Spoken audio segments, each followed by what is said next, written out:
skrytый montaj eshiklarmi yoki oddiysimi? Ko'pincha dizayn holatiga qarab turib tanlaymiz. Agarda minimalizm stil bo'ladigan bo'lsa, skrytый montaj mos bo'ladi. Agarda уже neoklassika, современный bo'ladigan bo'lsa, unda oddiy eshik. Vanna yoki dush? Men lично shaxsiy fikrim dush tanlagan bo'lardim. Nimagaki dush qabul qilish tezroq va qulayroq.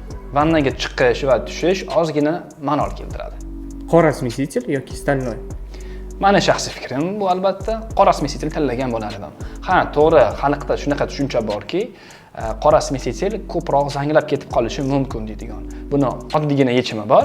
Agarda filtr qo'yib ketadigan bo'lsangiz suvga, to hech nima sizga zarar keltirmaydi. Теплый pol yoki radiator?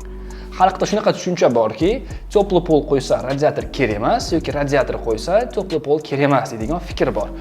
Albatta, meni taklifim, meni fikrim, teplый pol qo'ydingizmi, radiator qo'ying. Nimagaki qishda sovuq kunida yoki bo'lmasam bahorda, kuzda perepad temperatura ko'p bo'lib turadi. O'sha holatda, misol uchun issiq bo'lib ketmasligi uchun yoki sovuq bo'lib ketmasligi uchun faqatgina radiatorda yoqib qo'yasiz. Teplый polni past o'rniga qo'yib qo'yishingiz mumkin bo'ladi.